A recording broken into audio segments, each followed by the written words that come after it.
묵상하면서 찬양하겠습니다. 주 보혈 날 정결케 하고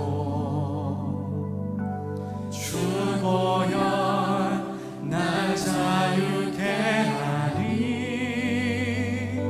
주 앞에 나 예배하는 이 시간 나의 모든 것을 주께 드리네 주의 손 날 위해 지키셨고 주의 발 날 위해 박히셨으니 이제는 내가 사는 것이 아니요 오직 주를 위해 사는 것이라 주의 손에 나의 손을 포개고 주의 손에 나의 손을 포개고 또 주의 발에 나의 발을 포개어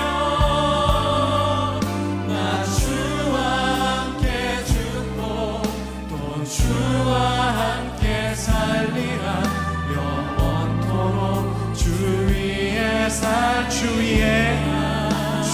위에 살리라 주보혈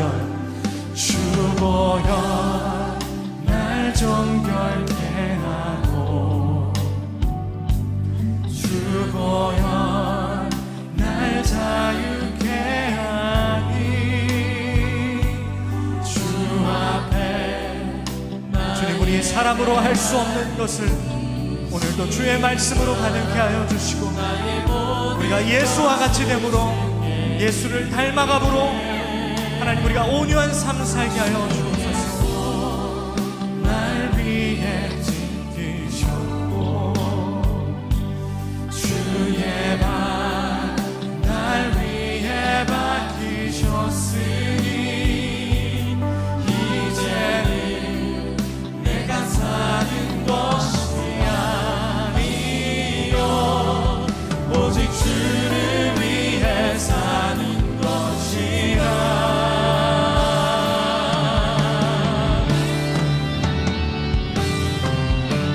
주의 손에 나의 손을 포개고 또 주의 발에 나의 발을 포개어 나 주와 함께 죽고 또 주와 함께 살리라 영원토록 주 위에 살리라 성령에 의해 책망받을 때 그가 와서 죄에 대하여 의에 대하여 심판에 대하여 세상을 책망하시리라. 요한복음 16장 8절. 죄에 대한 성령의 책망에 대해 아는 사람은 극히 드뭅니다. 우리는 잘못했을 때 양심의 가책을 경험합니다. 그러나 성령에 의한 죄의 책망은 땅 위의 다른 어떠한 관계보다 단 한 가지 관계만을 고려하게 하는데 바로 주님과의 관계입니다. 내가 주께만 범죄하였습니다. 이와 같이 성령에 의해 죄에 대한 책망을 받게 되면 그는 하나님께서 자신을 결코 용서하실 수 없다는 것을 양심의 깊은 곳에서 알게 됩니다. 심지어 하나님께서 그를 용서하신다고 할지라도 그 사람은 하나님보다 더 강한 정의감을 갖고 자신을 용서할 수 없을 것입니다. 그러나 하나님은 용서하십니다. 이때 하나님의 용서는 하나님의 마음을 아프시게 했던 그리스도의 죽음이라는 대가로 인해 가능합니다. 하나님의 은혜의 가장 큰 기적은 주께서 죄를 용서해 주시는 것입니다. 오직 예수 그리스도의 죽음 때문에 하나님께서 용서하실 수 있게 된 것이며 그 용서는 주님의 속성에 진실한 것입니다. 하나님은 사랑이시기 때문에 우리를 용서하신다고 말하는 것은 아주 어리석은 말입니다. 우리가 성령으로 죄에 대해 책망받는다면 우리는 다시는 절대로 하나님은 사랑이시기에 우리를 용서하신다고 말하지 않을 것입니다.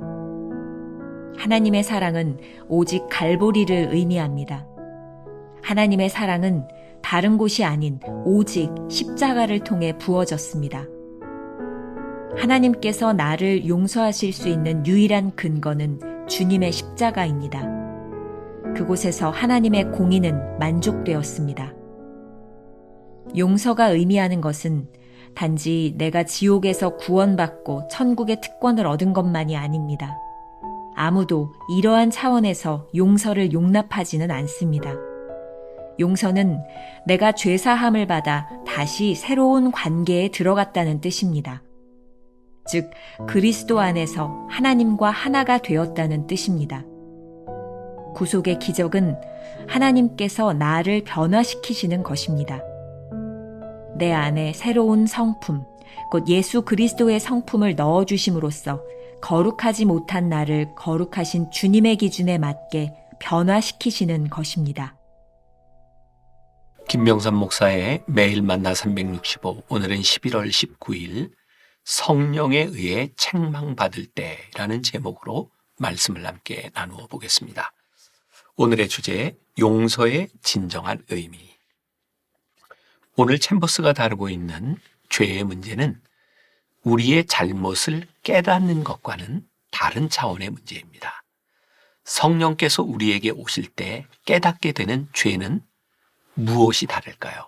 챔버스는 이렇게 말합니다. 그러나 성령에 의한 죄의 책망은 땅 위에 다른 어떠한 관계보다 단 한 가지 관계만을 고려하게 되는데 바로 주님과의 관계입니다. 성령께서 우리의 죄를 책망하실 때 우리는 주님의 관계를 보게 됩니다. 오스왈드 챔버스의 그리스도와의 연합에 보면 성령의 책망이 우리를 어떻게 인도하시는지 잘 설명해 주고 있습니다. 챔버스는 후회와 진정한 회개의 차이를 말하며 성령님의 책망 후에는 하나님의 은혜를 늘 생각하며 겸손을 유지하라고 권면합니다. 그리스도와의 연합이라는 책에 나오는 내용을 조금 소개합니다. 성령님이 죄를 책망하실 때는 예수 그리스도에게로 인도하시는 것이다. 반면 인간들은 예수 그리스도와 상관없이 죄의 가책만을 원한다.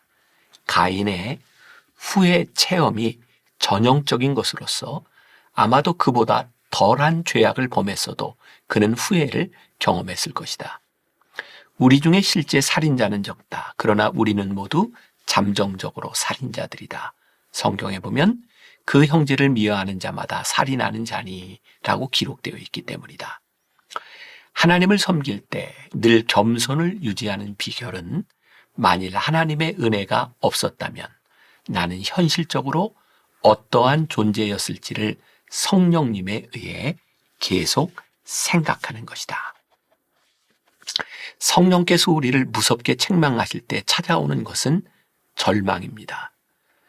성령께서 우리의 무서운 죄를 보게 하신다면 과연 우리에게 어떤 소망이 있을까요?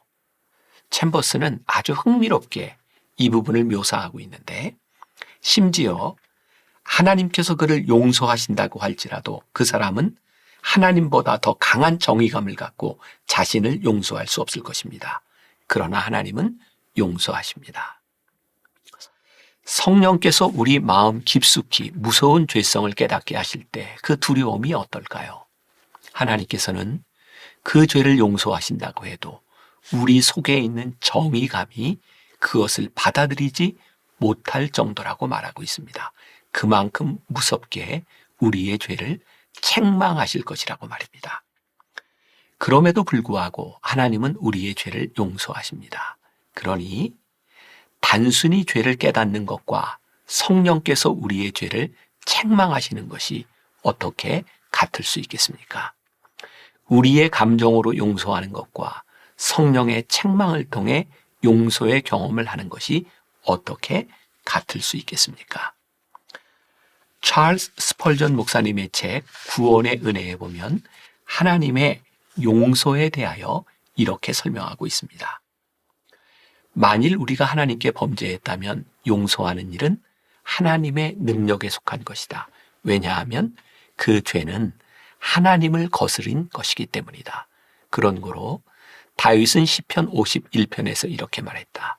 내가 주께만 범죄하여 주의 목전에 악을 행하였나이다.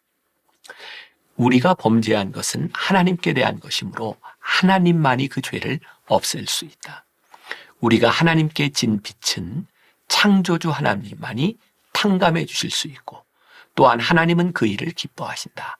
하나님 외에는 아무도 우리가 그분에게 범한 죄를 지워버릴 수 없는 것이다. 오늘 챔버스의 묵상글을 통해 배우는 아주 중요한 통찰이 있습니다. 우리가 용서받는 것은 하나님의 사랑 때문이 아니라 구속의 십자가 때문입니다. 자, 이 부분 다시 한번 들어보세요. 우리가 용서받는 것은 하나님의 사랑 때문이 아니라 구속의 십자가 때문입니다. 하나님의 사랑이 나타난 곳은 갈보리 언덕의 십자가입니다. 우리를 향한 하나님의 사랑으로 인해 하나님은 당신의 아들 독생자를 골고다 십자가의 희생물로 주셨습니다. 그러므로 갈보리 십자가를 보면 하나님의 사랑을 보게 됩니다. 그리고 그 사랑으로 인해 우리에게 주신 십자가로 인해 우리는 용서함을 받습니다. 십자가는 하나님의 공의가 실현되었다는 명백한 증거입니다. 그리고 용서의 중요한 의미는 단순히 구원을 받고 천국의 특권을 누리는데 그치지 않습니다. 챔버스는 이렇게 말합니다. 용서는 내가 죄사함을 받아 다시 새로운 관계에 들어갔다는 뜻입니다. 즉 그리스도 안에서 하나님과 하나가 되었다는 뜻입니다. 하나님과 새로운 관계를 갖는 것은 기적입니다. 개별적 인간이 주님의 성품을 갖는 것은 기적입니다. 거룩하지 못한 우리가 거룩하신 주님의 성품에 맞게 변화되는 것은 기적입니다. 오래전 미량이라는 영화 때문에 크리스천들의 마음이 많이 아팠던 적이 있습니다. 하나님을 믿고 아들을 죽인 유괴범, 범인을 용서하겠다고 결심한 주인공이 참 어렵게 형무소로 그 범인을 찾아갑니다. 그런데 그 살인자가 너무나 평온한 모습으로 이렇게 말하죠. 하나님께서 내 죄를 용서해 주셨습니다. 나는 평안합니다. 그 말을 듣고 주인공은 절규합니다. 내가 너를 용서하지 않았는데 하나님이 너를 용서해? 그렇게 절규하며 하나님을 떠나갑니다. 어떻게 그렇게 담담하게 자신의 죄를 용서받았다고 말할 수 있는지, 자신은 아직도 아들을 잃은 고통으로 이렇게 힘들어하는데 범인이, 살인자가 그렇게 편안한 모습을 바라보며 주인공은 그것을 받아들일 수 없었던 거죠. 영화를 보며 그런 생각을 했습니다. 용서받는 것이 그렇게 낭만적이지 않다는 것을 말입니다. 용서받을 때 사실은 그 죄가 얼마나 큰지 알기 때문에 가슴이 찢어지도록 회개하는 것이 바로 용서와 회개의 본질입니다. 진정한 용서로 들어가기 위해 회개할 때 얼마나 애통한 마음으로 우리의 죄를 하나님께 내어놓고 힘들어 했는지 생각해 보십시오. 진정으로 용서받은 우리가 주님과의 새로운 관계 속에서 살기 위해 얼마나 몸부림쳤는지를 생각해 보시기 바랍니다.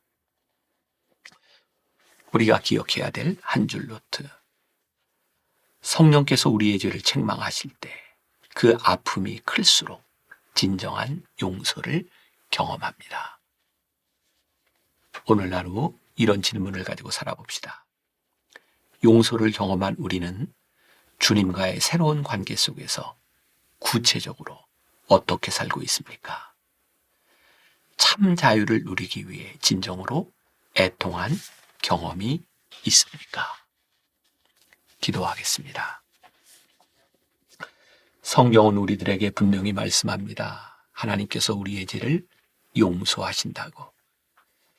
하나님이 우리를 사랑하셔서 당신의 아들 예수 그리스도를 십자가에 내어주셨다고. 그리고 그 십자가로 인해 우리들이 용서함을 받았다고 말씀하십니다. 용서함은 그렇게 낭만적으로 쉽게 우리들이 받아들일 수 있는 것이 아니라 그 용서를 위해 얼마나 큰 대가를 치렀는지, 내 죄가 용서받을 때 그 큰 아픔이 내 안에 들어와 가슴을 치며 애통하며 회개하는 과정을 지나는 것이 진정한 용서임을 우리가 깨닫기에 우리가 하나님께 그렇게 기도합니다. 하나님, 내 안에서도 그 애통함이 시작되게 하여 주옵소서. 죄의 용서의 감격이 내 안에서도 깊숙이 일어나게 하여 주옵소서. 오늘 애통하는 자가 복이 있다 라고 말씀하신 그 말씀이 오늘 우리들 모두에게 축복이 되게 하여 주옵소서. 예수님의 이름으로 기도했습니다. 아멘.